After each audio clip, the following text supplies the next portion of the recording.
जरीपाला तले तीन प्राणी आवास योजना पलटि सात सपन मुंड गुंजिबाकू नाई घर जरीपाला तले तीन प्राणी बीतुछि जीवन।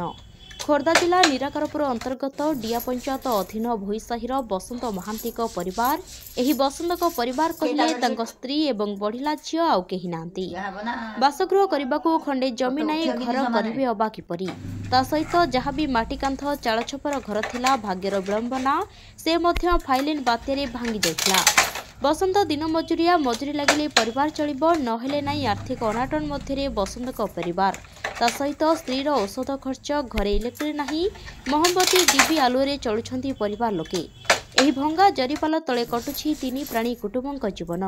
एही भंगा घरे जरीपाल पकेबाकू जरी खंडे केही देउनांती घर खंडे करबाकू स्थानीय सरपंचक ठारू आरंभ करी ब्लॉक प्रशासन पर्यंत दौड़ी दौड़ी निराश बसंत एवं तांको स्त्री सरकार एही गरीब बसंत को वसुंधरा योजना रे जमी खंडे जोगाई दिया जाऊ एवं आवास योजना देबाकू दाबी होछि। खोर्धारू विजय बाहुबलेन्द्र का रिपोर्ट, जयदेव न्यूज।